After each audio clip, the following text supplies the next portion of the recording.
So there is a psychologist and a professor who I've been listening to, and his name is Dr. Saad. And Dr. Saad specializes in evolutionary psychology. He's a professor, he's an author, and he's kind of known for marrying the science of psychology and human behavior to relationships and happiness. And one of the things that Dr. Saad says, which I 100% agree with, is that there are two decisions that you make in life that has the biggest determinant on your overall happiness, quality of life, and life satisfaction. And what Dr. Saad said is that the first of those decisions is who you're going to spend life with, who you marry, right? If you decide to get married, or who you select as a partner, whether that looks like marriage or not.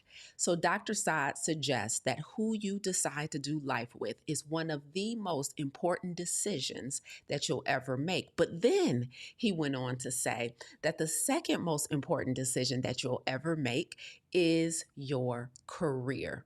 What do you do for work? Making the decision on how you earn a living, how you spend 40 plus hours a week is also one of the biggest decisions you'll ever make. And I've heard this before. I've heard it from different seasoned professionals and successful individuals saying your partner is one of the biggest decisions you'll ever make, right? Your career is one of the biggest decisions you ever make.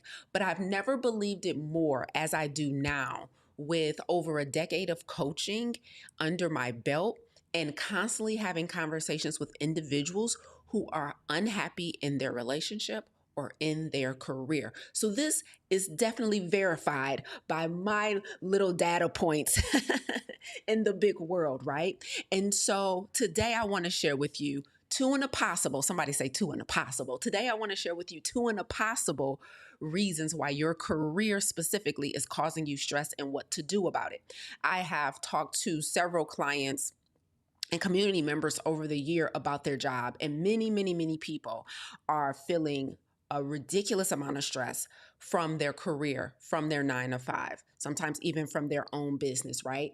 And sometimes we're labeling it as just a part of the game or something I have to deal with, or there's no way out. Whatever it is, many people are suffering in their career. And I want to give you a reason why that is. And I want to specifically talk about 9 to 5s. If you're struggling and the biggest source of your stress right now is coming from the work that you're doing every day in your 9 to 5, then this episode is for you. So I'm going to give you two and a possible, drop it in the chat, two and a possible reasons why you're struggling in your 9 to 5.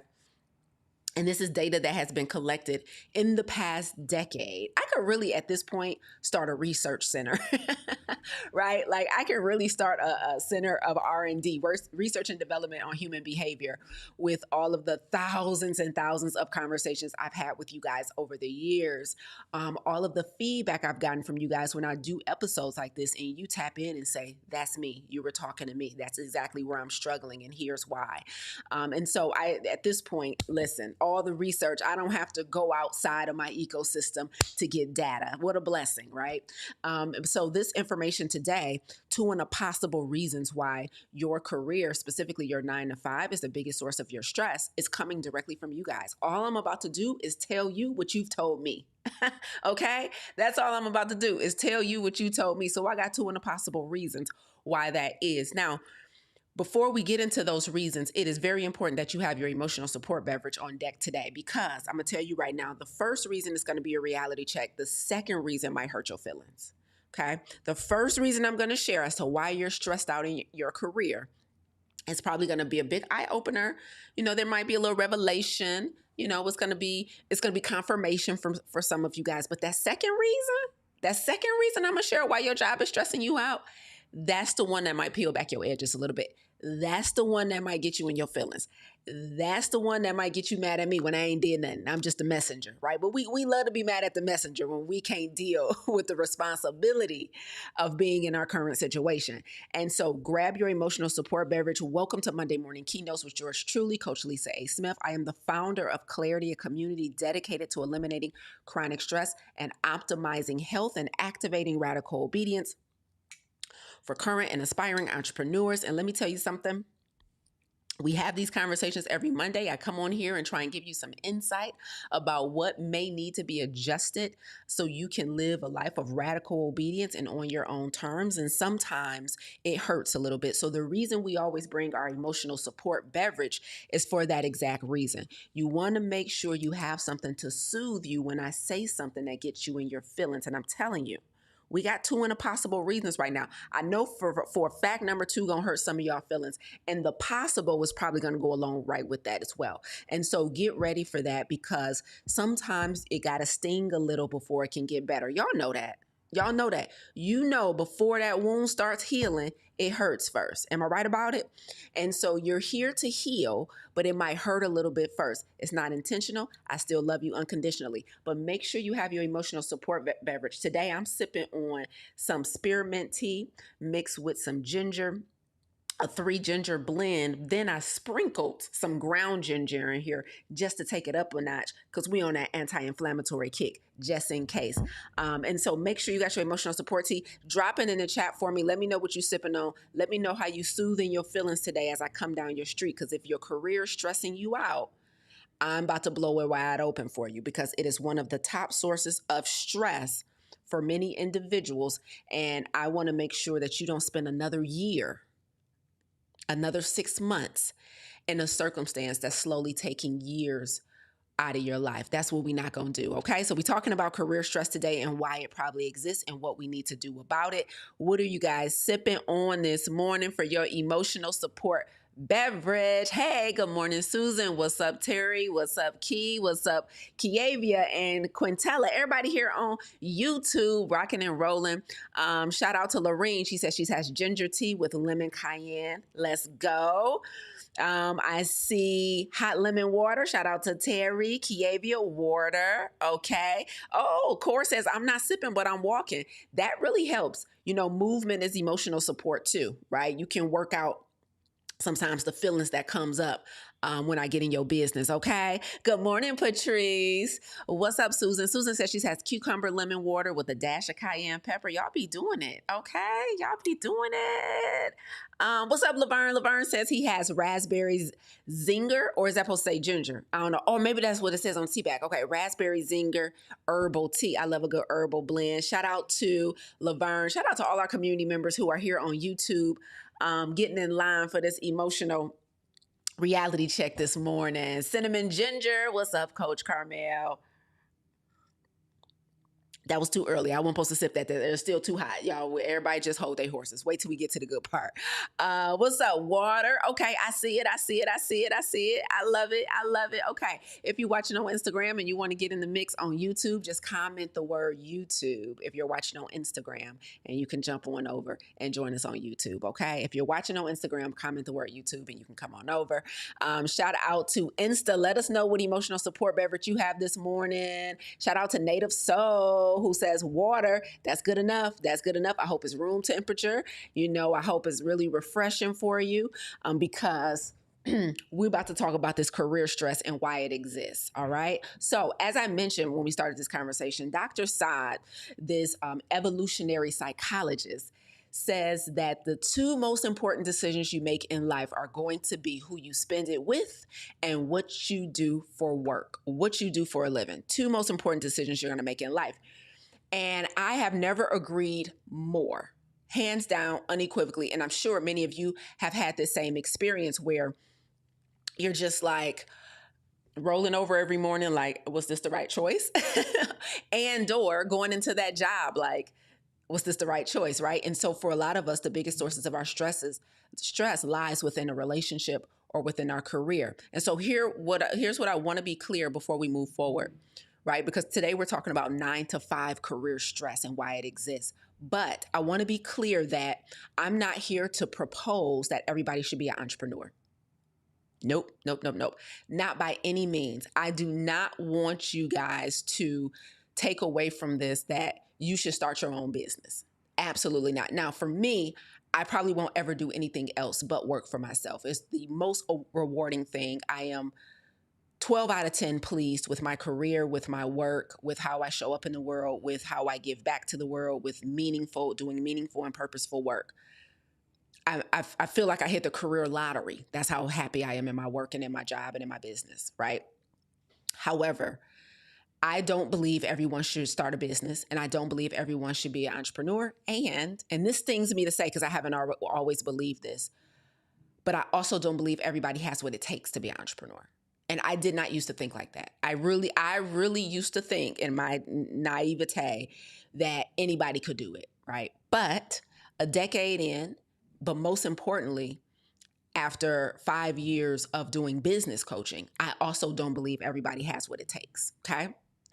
So exiting from your 9 to 5, if that becomes a thing that you realize you need to do, is not me suggesting that you need to start your own business. It's also not me suggesting that everybody's meant to be an entrepreneur. Some of you just need to find a different 9 to 5. Some of you just need to find a different 9 to 5. And others of you might be looking at something totally different. Like you're in that season where you don't want another job. You actually want to retire and be still for a while, or you want to get into philanthropy, whatever it is, right? So as we're going through this conversation today, I have absolutely no bias towards entrepreneurship. Even though I'm a full-time entrepreneur, I have been for a long, long time. I am not suggesting that everybody should be, and I don't think everybody has what it takes, okay? But I am going to tell you what your options are if your stress is coming from career. Because if your stress is coming from your career, you want to do something about it sooner than later, especially if your life expectancy is important to you. I'm going to say that again. If the biggest source of stress for you is your work, is your career, you want to do something about it sooner than later, especially if your life expectancy is important to you. All of the data we have about aging, all of the data we have about aging well and aging in a healthy manner shows that the thing that you choose to do as your contribution to society plays one of the biggest roles in your longevity and your quality of life. So if health is a core value for you, the conversation that we're about to have is beyond important. Because if you don't do something about the stress that's coming from your work, you are inadvertently potentially shortening your life expectancy and diminishing your quality of life if you haven't already experienced that. And I'm going to tell you, as somebody who started off as a health coach who now does business coaching and personal development coaching, I have had clients who have ended up in the hospital from the stress from their job. I have had clients and students who had to take mental health leaves because of the stress from their job. I've had clients who have ended up with diagnoses and on medications because of the stress from their job. So this conversation is so important, but most importantly, y'all, we have to stop thinking that because something is ubiquitous, i.e., because something is common, because something is happening to a lot of people, that makes it less dangerous. Like, I'm gonna give you an example. When I teach health, most people, when they're overweight, they don't see being overweight as a pre-existing condition. I'll ask, like, do you have any pre-existing conditions? And they'll literally say, no, I'm healthy. I just need to lose weight. There's a complete disconnect that being overweight makes you unhealthy. People really think I can be overweight but still claim to be in optimal health. And I'm like, no, you don't get it.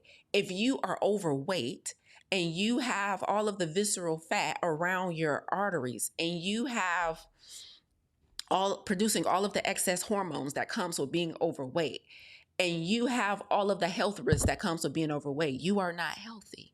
And that's the same thing people tend to do with their career. Like, no, I'm good, no stress, I'm happy. I just hate my job. I just hate what I do. Because so many people hate what they do, because so many people are overweight, people tend to disconnect the urgency from it.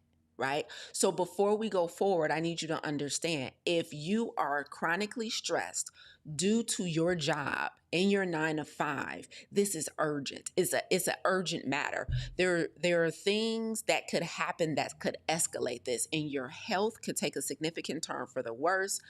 Your mental health could take a significant turn for the worse. Your quality of life can take a significant turn for the worse. Again, if it hasn't already. All right. So everybody just drop a 1 in the comments if you understand the urgency of the conversation we're about to have. Like, don't be one of those people who's overweight for years claiming that they're healthy just because they're not on a medication. Right. So just drop a 1 in the chat if, like, I get it. Like Lise, this is, the data shows that if I continue down this path, things could escalate. Right. So just give me a confirmation that that's clear to you guys before we continue the conversation.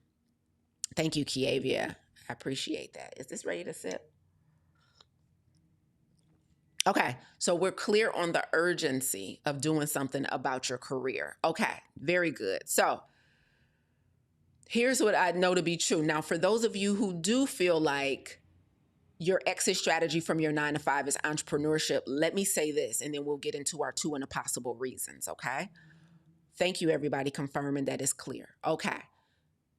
For everybody who thinks, I want to work for myself so I can have the freedom that I don't have in my 9 to 5, let me give you a quick reality check. And this is not suggesting that you should change your plan, but this is to set your expectations, okay? Okay. So when I'm teaching entrepreneurship to like teenagers, like audiences and things like that, when I do it as a speaking engagement, not when I'm coaching clients, but when I do it as a speaking engagement, I often ask the audience, can somebody raise their hand and tell me why you should start a business? What's the purpose of starting a business, right? And inevitably, all the students or whatever, all the people, they start saying to work for yourself so you don't have a boss, right? To make money, everybody start naming all these reasons that have to do with their desires, right? I want freedom. I don't want to control my time so I can like wake up when I want to, when I can go where I want to go. So I don't have a boss and anybody telling me what to do. That's all the reasons I ever hear when I ask an audience, why should you start a business? And I always tell them, no, not true. You don't start a business for time freedom. You don't start a business for financial freedom. You don't start a business so you don't have anybody telling you what to do or so that you don't have to report to anybody. You don't even start a business to make money. You start a business to solve a problem. So all of you who are thinking about, maybe entrepreneurship is the way I should be going. Maybe it is. You 100% could be right. But if you're only thinking about entrepreneurship because you hate your 9 to 5 so much that you think working for yourself is the solution, let me say this for you. Time and financial freedom is to entrepreneurship what health insurance and a 401k are to a 9 to 5. I'm going to say it again. Time and financial freedom is to entrepreneurship what health insurance and a 401k is to a 9 to 5. In other words, they are great benefits, but not sustainable enough of a motive to stay. So having time freedom, having financial freedom, not having a boss, being able to work from anywhere in the world are great benefits to owning a business. But it is not, trust me when I tell you, it is not a sustainable motive to stay, right? After 1 hard year, 2 hard year, 3 hard years in business, is the promise of time and financial freedom gonna be enough to get you to stick it out, to get you to go through all the peaks and valleys and all the seasons of famine and feast, right? So I'm gonna say this one more time. Time and financial freedom is to entrepreneurship what health insurance and 401k are to a 9 to 5. Sometimes you guys stay in the 9 to 5 because you're like, I need the health insurance and I want the retirement plan and whatever other benefits come with the job. But you're miserable, which means those things don't solve the other problems. They're just nice to have, right? So don't start your own business just because you want time freedom and financial freedom because you're miserable in your 9 to 5. You start a business to solve a problem. It is that mission, whatever problem you decide to solve, that will sustain you. That's the motive that sustains you of all the hard things that it takes to run a business. And let me say one more thing about entrepreneurship before we get into these reasons your job is stressing you out. If the reason your job is stressing you out is because of the workload, meaning it's too much. I remember when I was a social worker for the state of Michigan, as a foster care worker, one of the biggest complaints for the county that I worked in, Oakland County, Michigan, was that the caseloads were too high. because we didn't have enough social workers. We didn't have a big enough team. And so all of us had way more caseload. So way more kids and families that we were managing than technically we could manage, that we could sustain, right?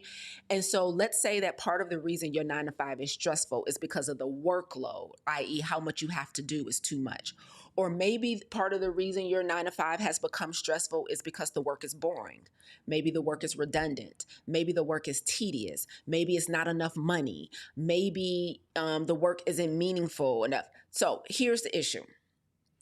I need you to know that when you decide to start your own business, the only thing that's going to be different is the workload is not going to be different. As a matter of fact, it'll probably be 10 times more than what you're doing at your 9 to 5.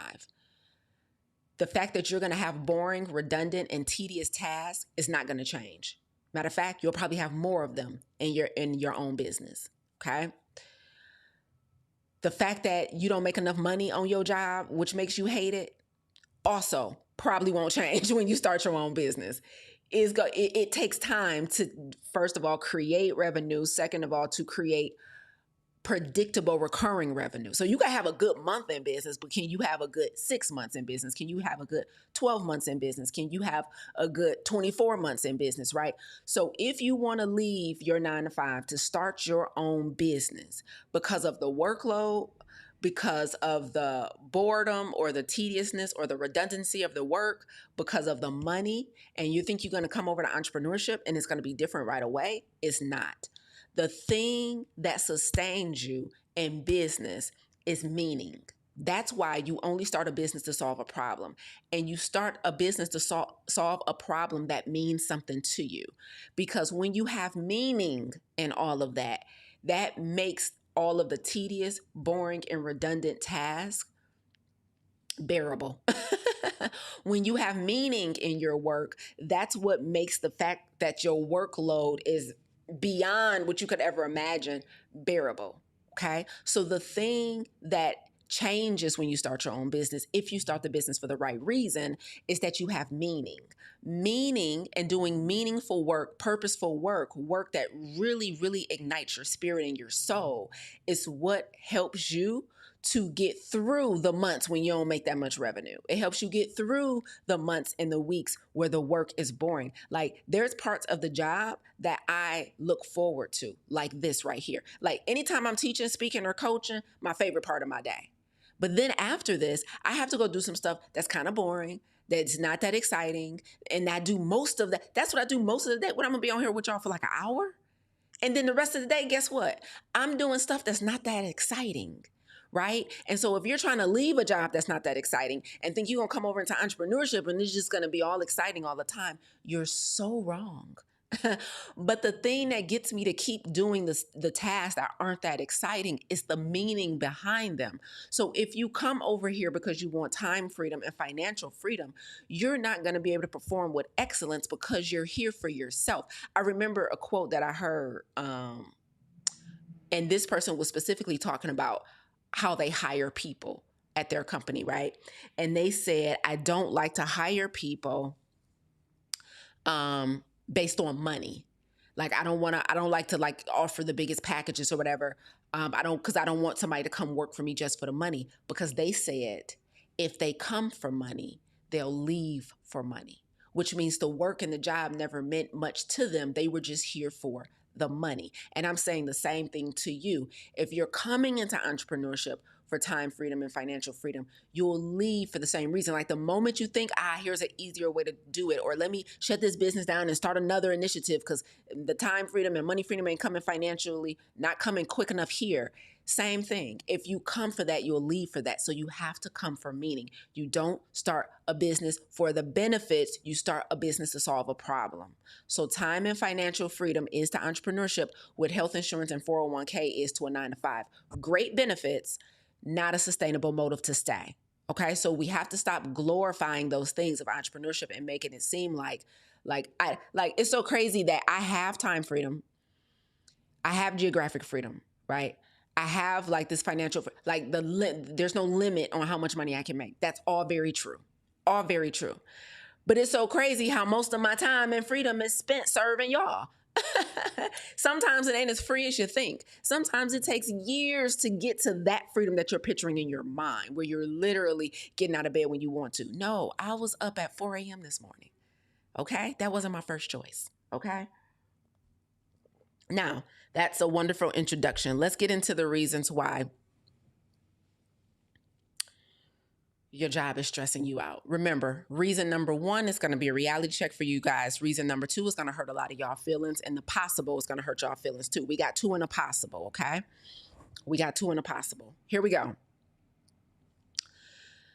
The first reason that I have gathered from talking to thousands of you over the last decade as to why your 9 to 5 is stressing you out, and you're not doing much about it, and you're not moving, is because you don't believe in yourself. Okay. So a lot of reason, the biggest reason that people stay in miserable careers is because they don't believe in themselves. Okay. So what that's looked like for a lot of people that I've coached, right? They're like, Lisa, I'm definitely interested in doing something else. Like, I'm over this job, I'm over this work, whatever. Now, for a lot of people, they have been entertaining their own business, right? Like, yeah, I'm definitely interested in having my own business, doing my own thing. You know, I got this idea, or there's a population of people that I really want to be in service to. And they're like, I want to start my own thing. But I just don't have the confidence. I have imposter syndrome. I don't believe in myself. Okay. Let me say this to you group of people who really struggle with believing in yourself. Okay. There's two major things that I need you to consider here. Okay. There's two major things that I need you to consider. If part of the reason you are not making any effort to leave a miserable 9 to 5 because of your self-esteem, because of your lack of confidence, because of your imposter syndrome, because you don't believe in yourself, my advice to you is to stay exactly where you are. But let me tell you why. Stay exactly where you are until you get to the root of your low esteem, because you can't bring I expect to lose energy into the next thing you do. When you don't believe in yourself, when you feel like you don't have what it takes, and I don't know what the it is, but if you don't feel like you have what it takes to do, fill in the blank, to start a business, to go after the career you really want, whatever it is. What I've seen countless times is people bring, I expect to lose energy to the next thing they try and start.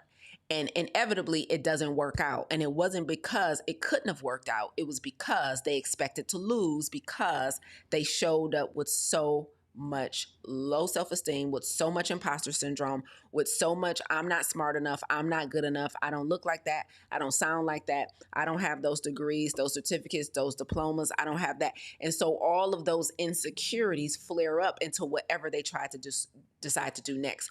So that I expect to lose energy completely rots whatever else they try. Okay. So if you're stuck in in your 9 to 5 because maybe you have an idea of what you want to do, but you don't believe in yourself. Okay. Stay where you are and get to the root of why you don't believe in yourself. And let me tell you the reasons I've heard as to why people don't believe in themselves and what I've seen like repeatedly. Okay.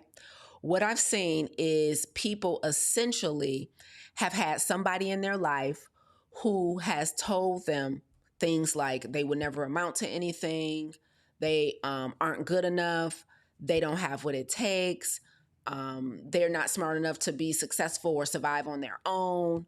They maybe grew up with a parent or a caregiver who expected perfection, and they never felt like they can live up to their expectations. And so now they're living out that person's expectations, that they would never be perfect, that they would never amount to anything. I've had people share with me that they've had teachers who have said stuff like this to them. They've had professors that have said stuff like this. They've had ex-husbands and ex-wives who have said stuff like this to them. And so if you've had somebody who has completely ruined your self-esteem, who has completely destroyed your confidence, if you had an experience where maybe you had a failed venture that has completely discolored what you believe is possible, that has caused you to start playing small, that has caused you to start dimming your light. I need you to work on that before you do anything else. Don't even think about leaving the job yet, because you're going to bring, I expect to lose energy to the next thing. And if you bring, I expect to lose energy, and you're not going to do it on purpose. Let me be clear. Like, you're not a bad person. You're not going to do it on purpose. You just don't believe in yourself. And so it's almost like, you have if something can go wrong, it will energy. And so soon as something goes wrong, you feel like, see, I told you, and now more stuff is going to go wrong. It's just you attracting that. Like, you're manifesting some of that. Like, it's a self-fulfilling prophecy. And so if you bring, I expect to lose energy because you have imposter syndrome and because you don't believe in yourself, like, how dare you leave this career and try and go do something else?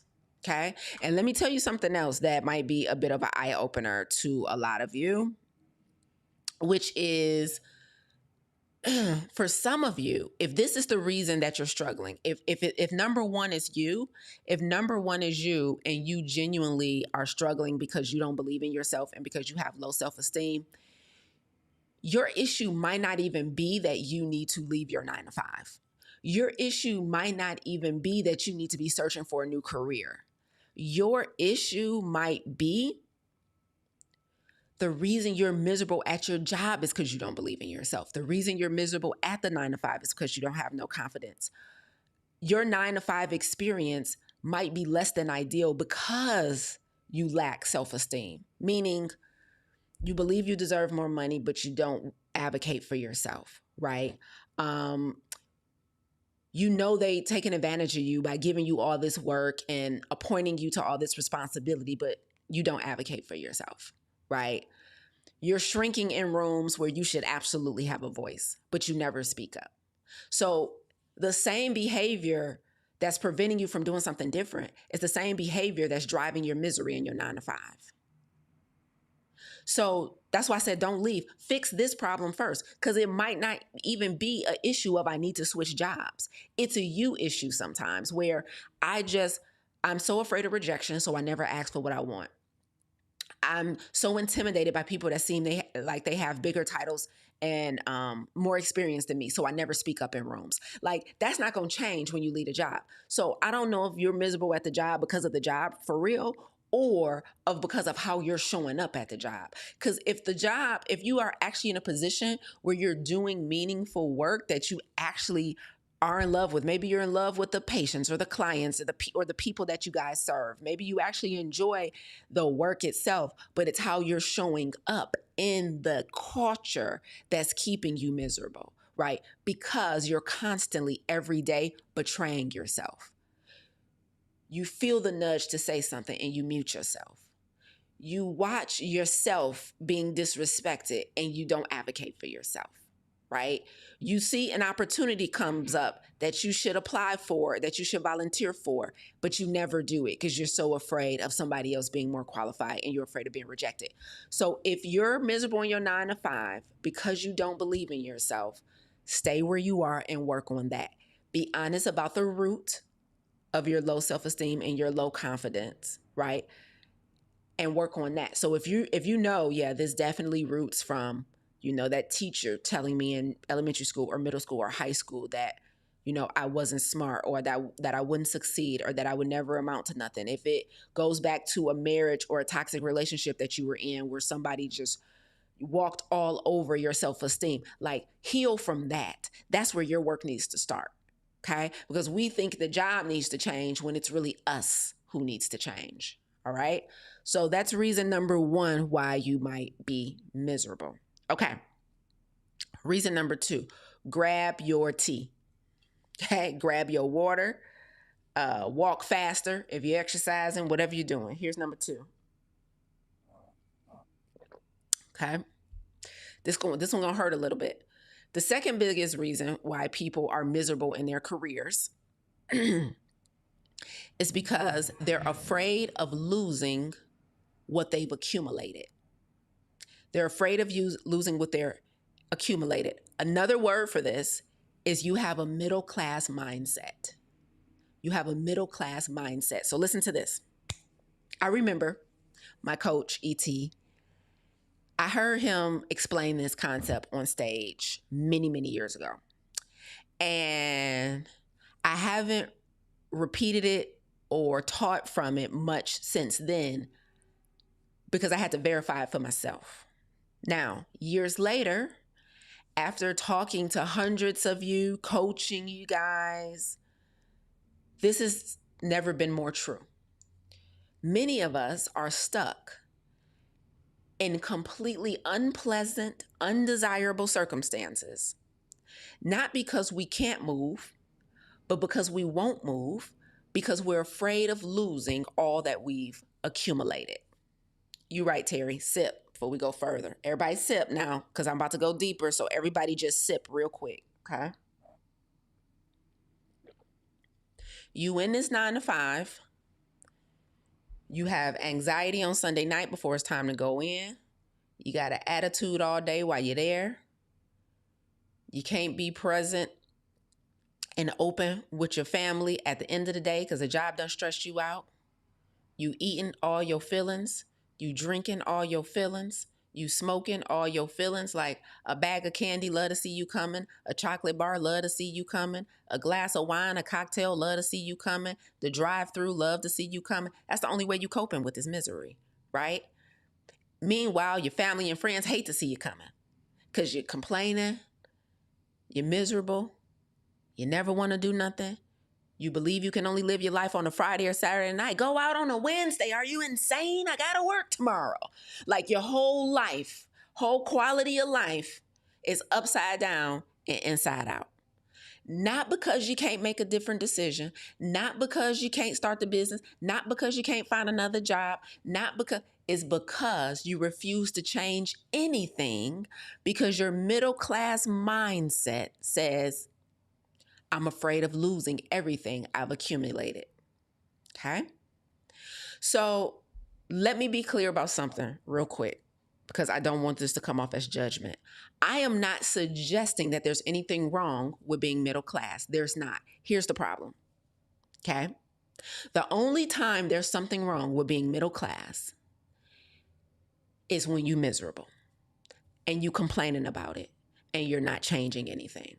Like you can be miserable, but you can be on an exit strategy that you're executing and be on your way out of that misery. Some of you, middle class mindset, miserable, struggling and suffering, and also not doing anything different about it, not making a plan to exit out of that circumstance, right? Not exploring your options, just miserable, and telling me and everybody else that you're genuinely stuck and nothing can change. Okay? So there's nothing wrong with being in the middle as long as the middle is where you want to be. Now, let me explain this middle class mindset a little more, okay? I love it when my coach taught it many, many years ago because he was like, I love poor people. He was like, because they don't have no expectations for anything. He was like, they so content. He was like, I love poor people. Like, they expect to get their benefits or their assistance every month or whatever it's going to look like. And they get it. And they just as happy as pie until they come back again next month on the 1st. He like, they not trying to do more than what they doing. Like, I love the poor. He was like, and I love the rich people because they willing to risk it all to go to the next level. He was like, but it's the middle class.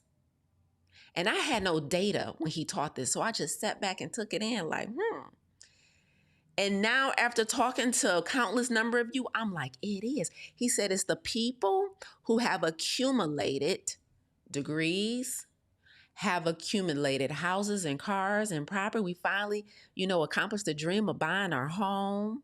It's the people that have accumulated seniority in that role, tenure in that role. It's the people that have accumulated some type of power or position or title in that role. Maybe you even got people reporting to you in that role, right? You living your best middle class life. And there's nothing wrong with being middle class as long as you ain't complaining to the rest of us about it.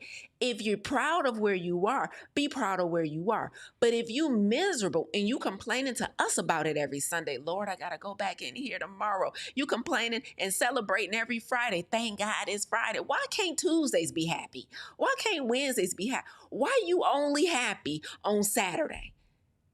You're miserable on Sunday because Monday is around the corner. You're miserable on Thursday because Friday ain't here yet. Like, you mean to tell me you only got one day a week of bliss? So if that's you, you are miserable in your 9 to 5 because you are afraid of losing everything you've accumulated. I have a play big sister who I love because she is happily middle class. So every time we get together, we go out to dinner and we all hang out. Like, there's a group of us, right? And we all hang out. And of course, we all talk about catching up, talk about what's going on. And I'm the only entrepreneur in the group. And so they all want to know how's business, what's going on, whatever, right?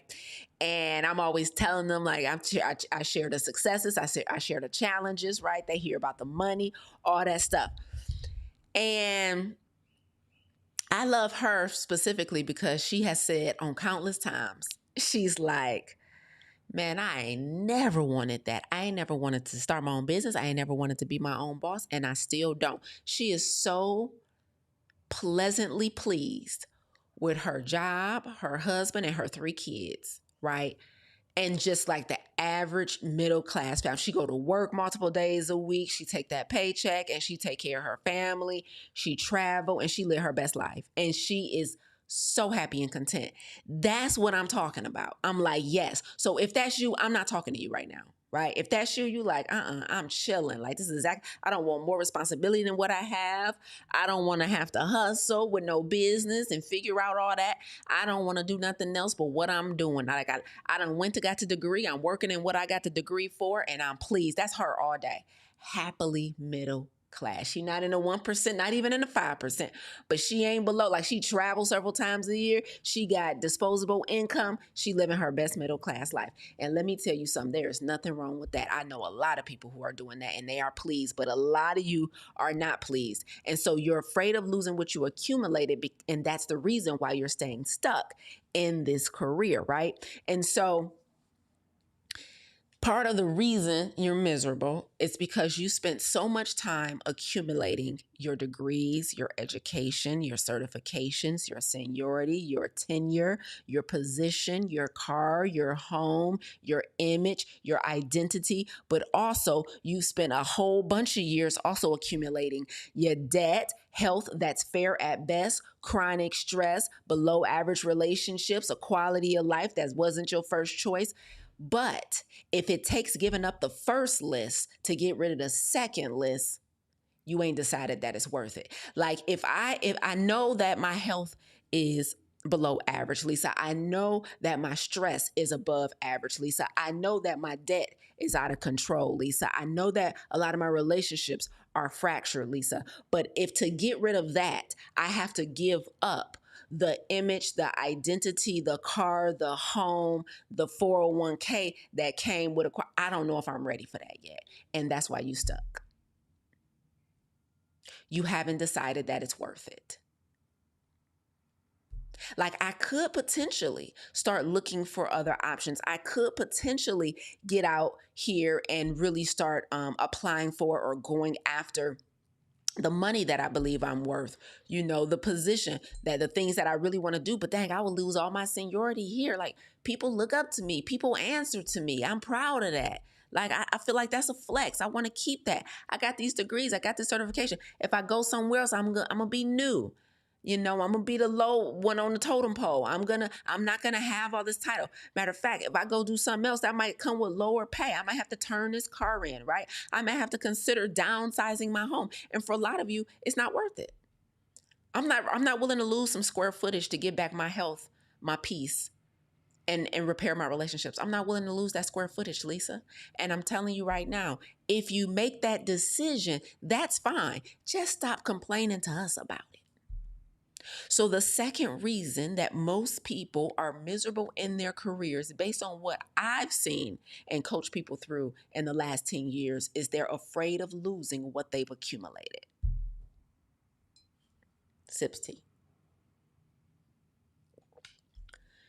Like, yeah, I don't want the debt.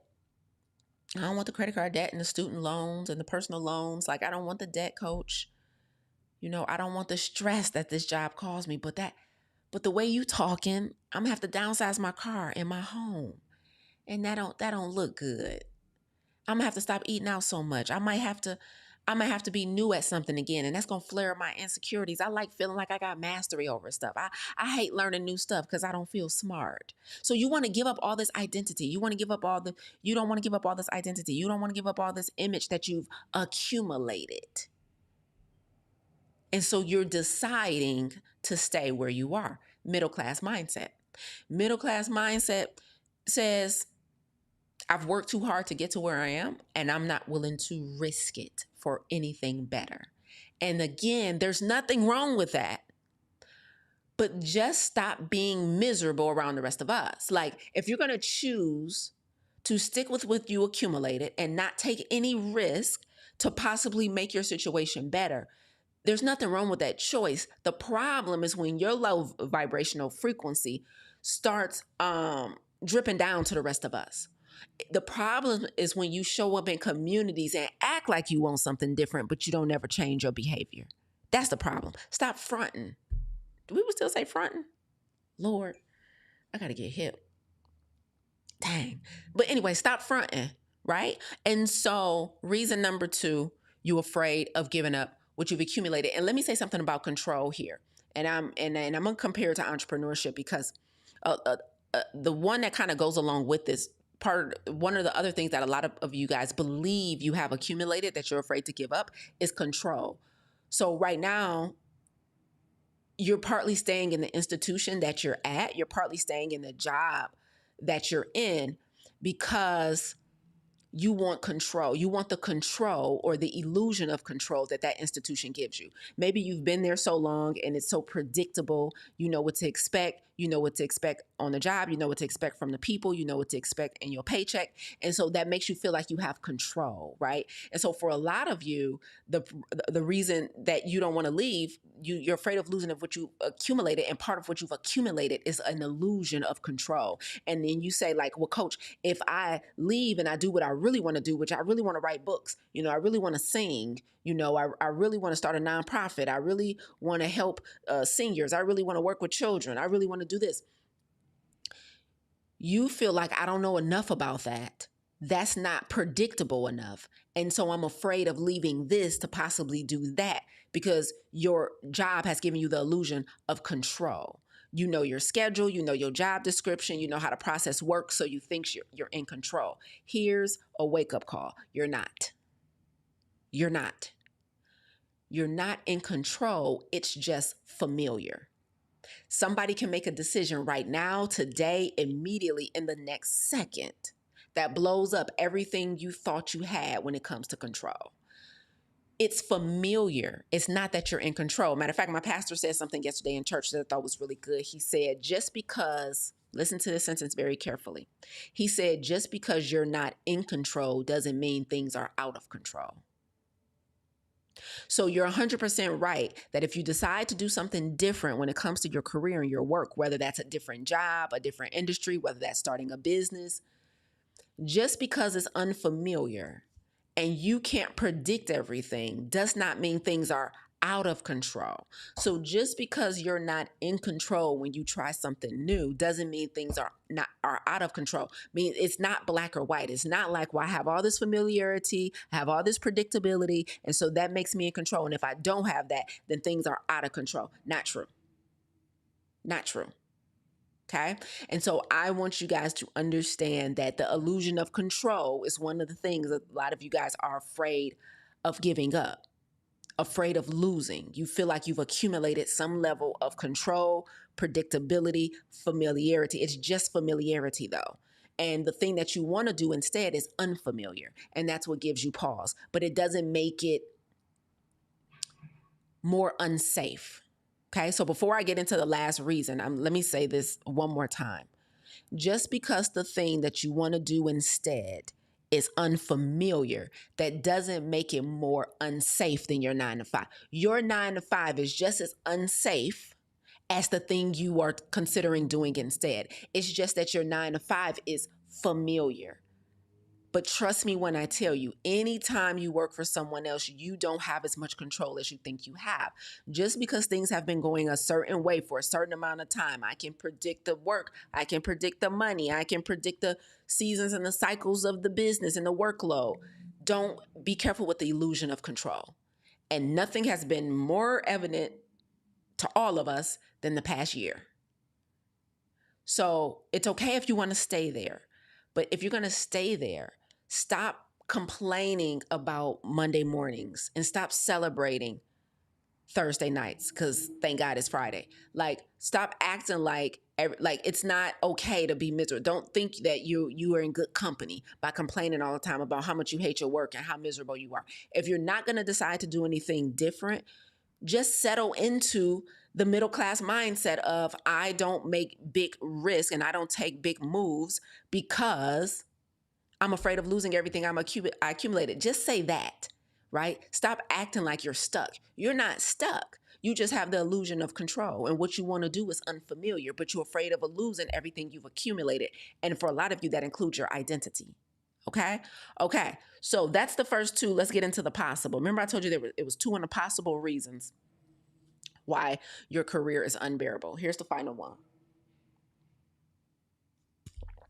Now, when I teach chronic stress, I do this thing called the Stress Elimination Lab. And we just did our last one this month, March 2026. And when I'm teaching somebody how to eliminate chronic stress versus just managing stress, I teach them that they need to create an exit, enter, or an engagement strategy, right? So I teach them how to create an exit strategy, an enter strategy, or an engagement strategy. However, I tell them that before you can create an exit, enter, or an engagement strategy, there is a prerequisite. There's a prerequisite. And the prerequisite for having an exit strategy from chronic stress is a decision. It's a decision. Some of you are stuck in your career in your 9-to-5 because you're afraid, you're unwilling, or you're incapable of making a decision and sticking to it. You're unwilling, you're afraid, or you're incapable of making a decision and sticking to it. Okay?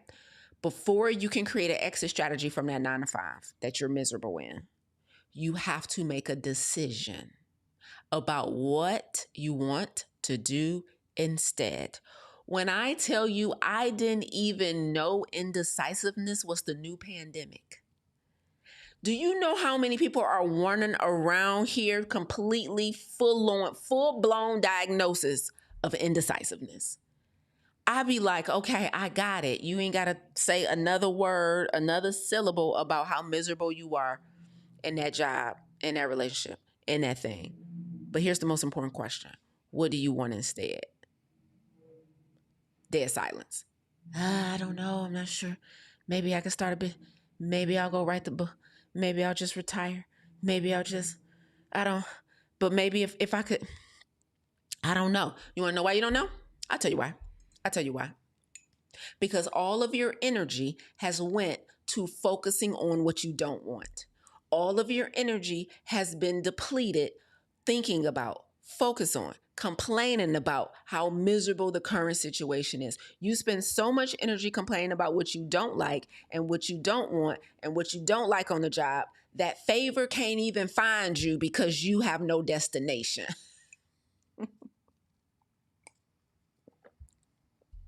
Favor can't even find you. You have no destination. You know what it makes me think about? You know how men tease women all the time about not knowing what they want to eat? I'm pretty sure many of you guys have saw those memes and stuff. You know, when you ask a woman, POV, when you ask a woman what she wants to eat, right?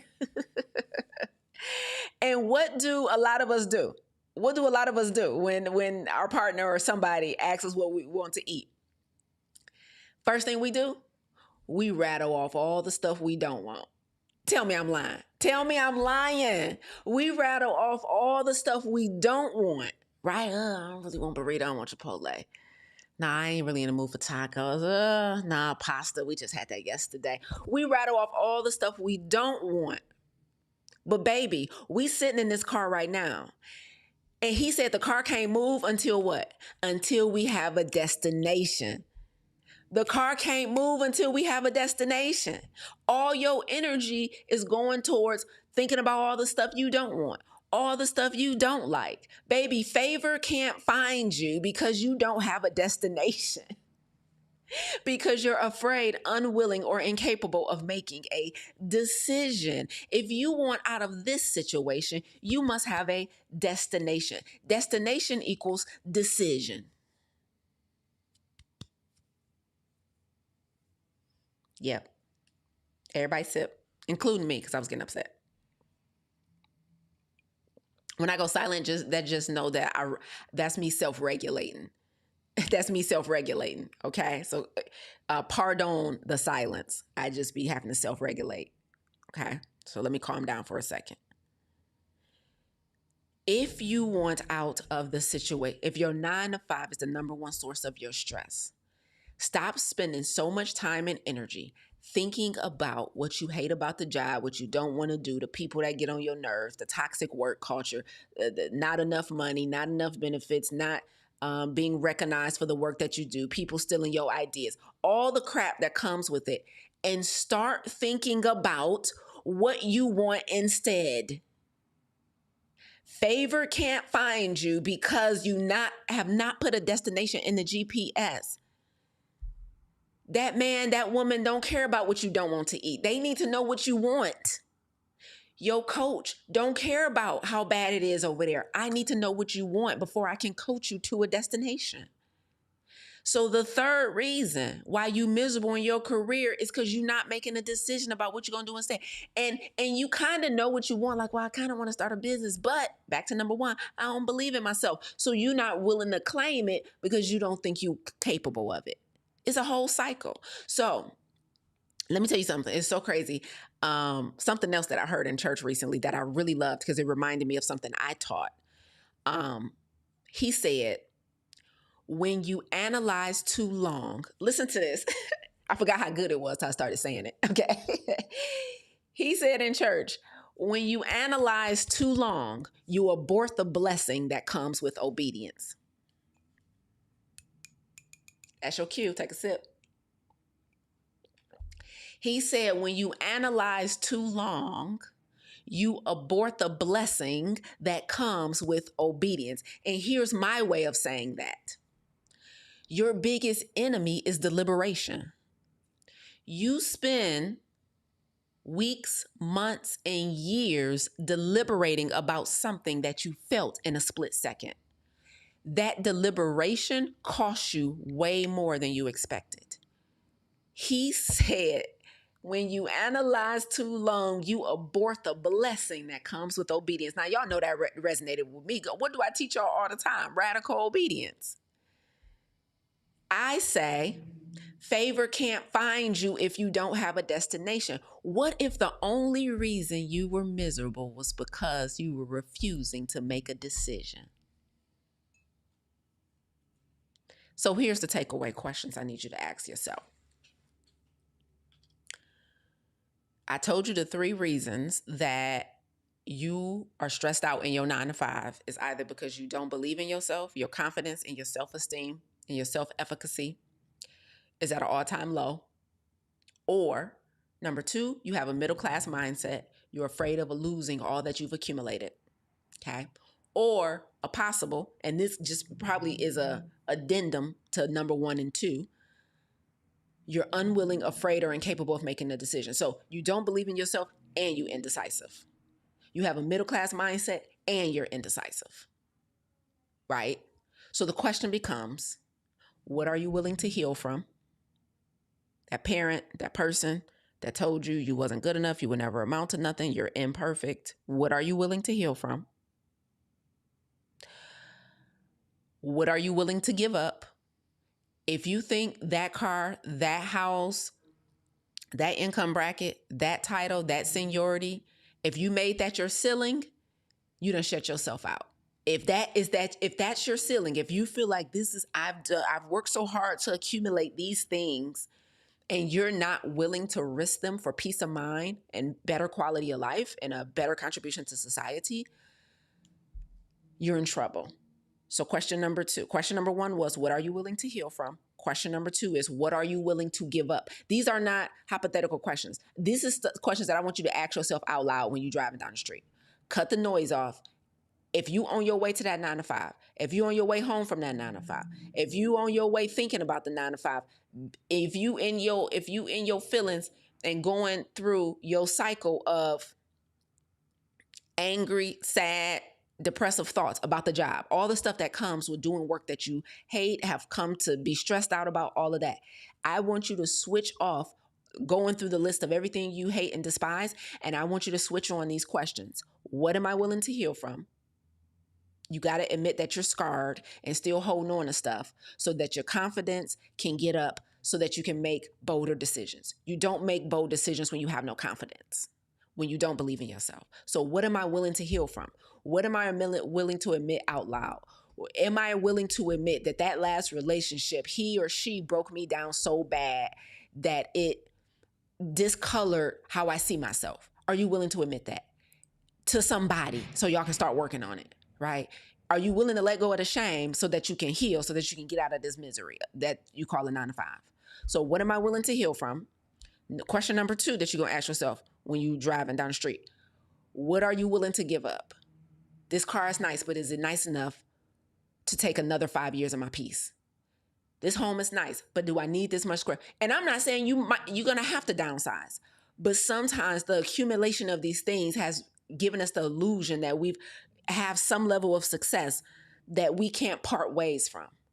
God is the provider. Why are you looking around at all this stuff?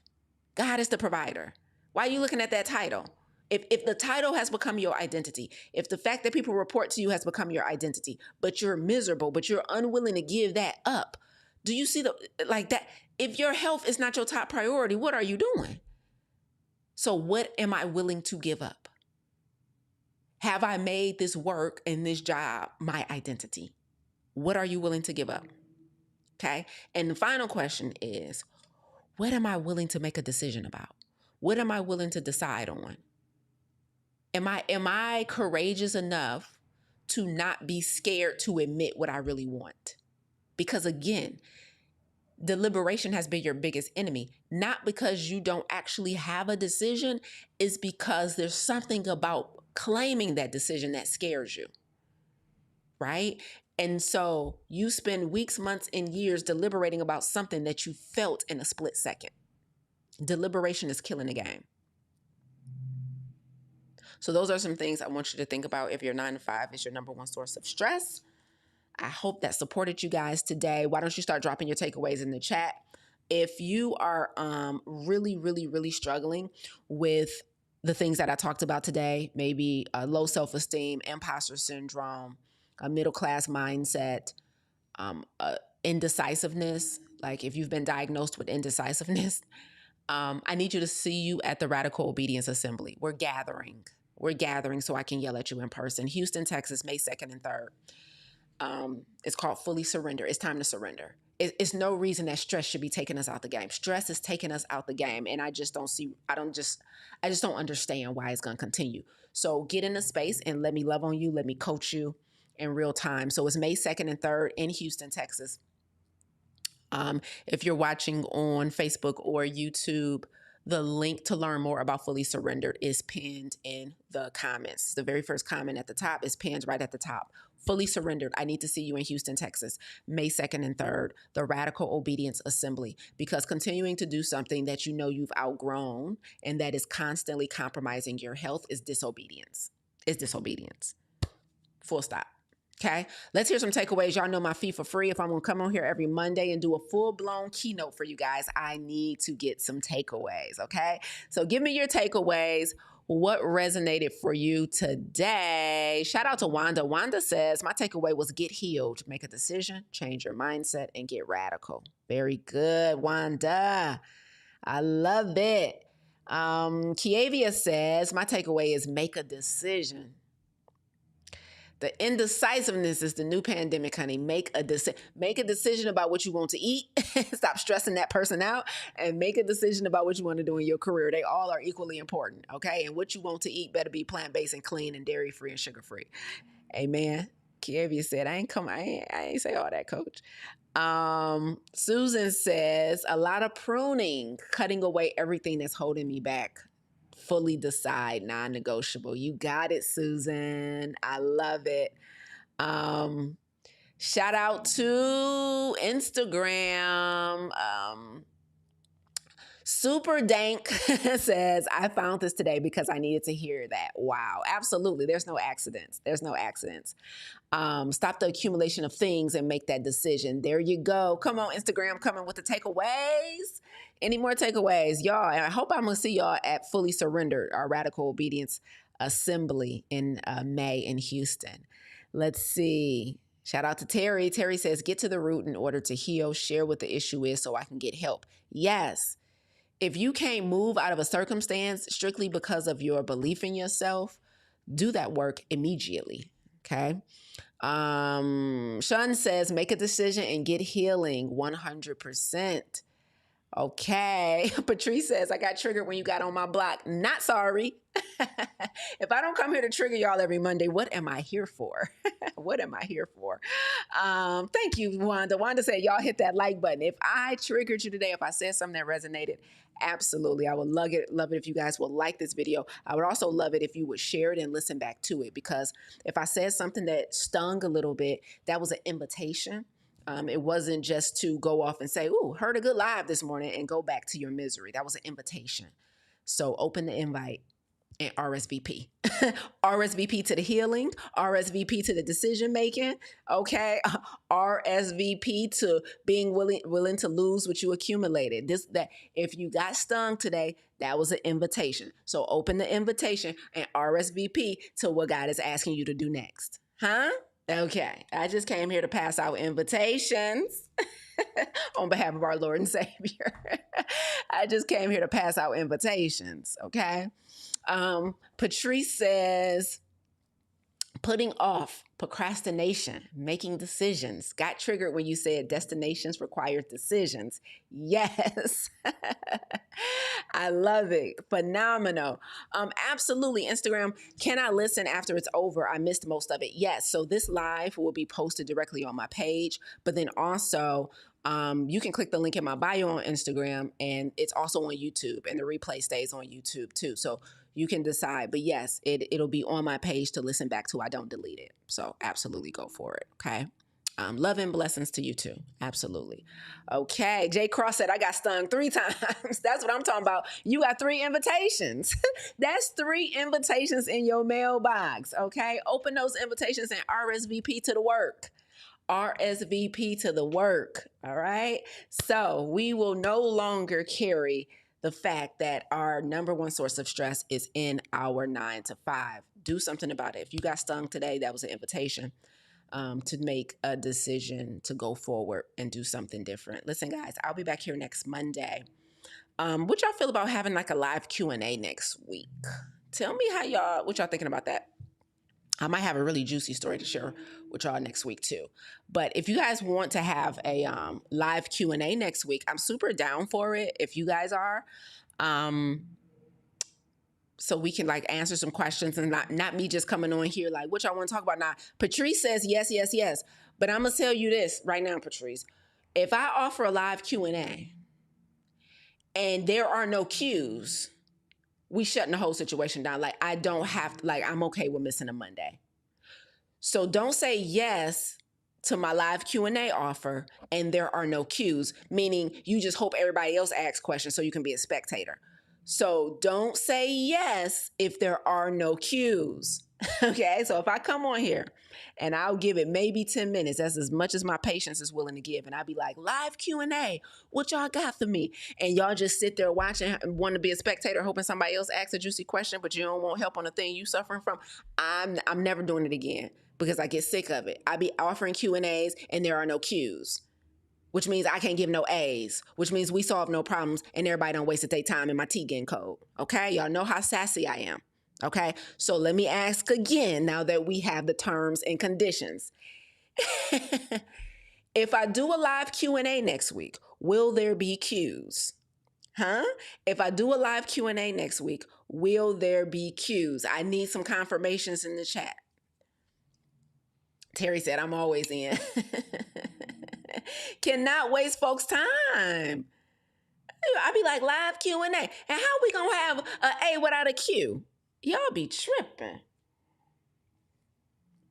TB lukewarm. Everybody done wasted their time, wasting my film, wasting my minutes, all the things that we now have bottomless amounts of. Wasting my internet, okay? And ain't nobody said yes. We ain't having no live Q. If I do a live Q&A, will there be cues? Oh, okay. Okay. Yes, ma'am. Absolutely. Absolutely. Yes, indeed. Okay. We're going to try it out. We're going to try it out. Let me tell you something. This week I'm traveling to Tennessee. Shout out to my girl, Tracy. I'm speaking at her retreat for like the 4th time. And so I'm flying to Tennessee on Thursday, y'all. And I'll be back Sunday. And so the reason this is important, you need to know, I'm going to be coming off of traveling when we on here Monday. Okay. I fly back on Sunday. I'm going to be fresh off of traveling, live speaking engagement. I got to speak I'm going to the mountains in Tennessee. I got to speak on Thursday and Friday. Yeah, Thursday and Friday. And I'll probably end up doing a little bit of speaking on Saturday too. And so I'm about to be speaking this week in Tennessee, in the mountains, at a beautiful retreat. And so I'm going to travel this week, come back on Sunday. I'm going to get on here Monday. Usually the Monday morning keynote, the day after I travel, hits heavy. I don't know why. I just be mad. I be because I'd be tired and I'd be like, they about to get it. I'd be taking it out on y'all. Sorry, not sorry, right? But those be the ones that hit for some reason. The ones where I know I'm about to go take a mega nap right after, right? And so if I come on here with that energy on Monday and there are no cues, we're going to have a ton of problems. Okay. So that was a threat if there was any confusion. Okay. All right. Instagram said, absolutely, there will be a lot of cues. Okay. So I have a cue or two right now. If you want to ask it, if it's not too long, then I'm willing to entertain it. But we're gonna have a for real Q&A next week. But A's require cues, and so don't come in here as a spectator with no cues, okay? Because this will be a 10-minute Monday morning keynote, the shortest one in history. Because I'm not gonna have a backup message. I'm not gonna have a backup plan because y'all done told me yes. So just know I'm coming with no backup plan, and don't come emailing me, Coach, was there no Monday morning keynote today? No, but not because of me, because of you. Okay, so just know that. Okay, thank you, Patrice. She said, enjoy the Smoky Mountains. And will. Okay.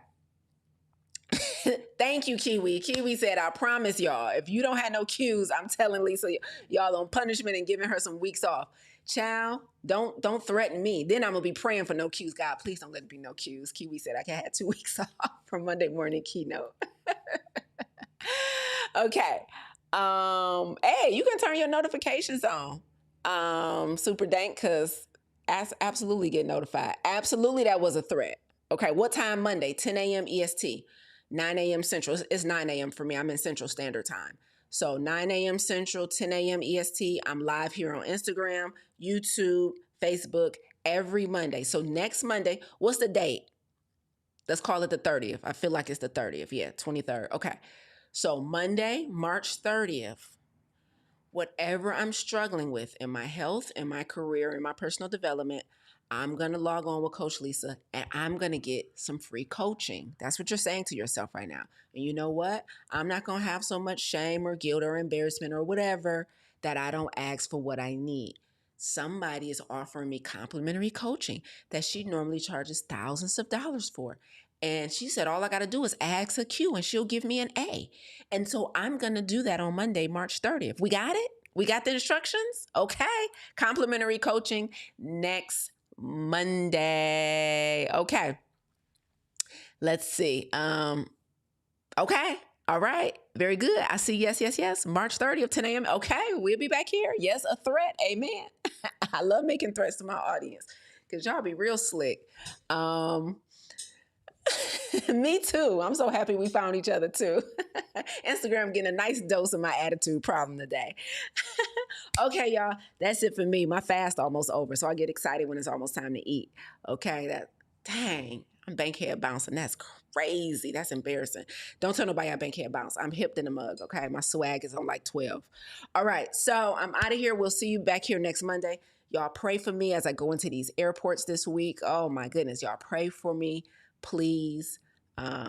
That everything works out as planned. I like to be on time for my speaking engagements. I like to be refreshed and ready to go. So y'all just pray for me with traveling this week.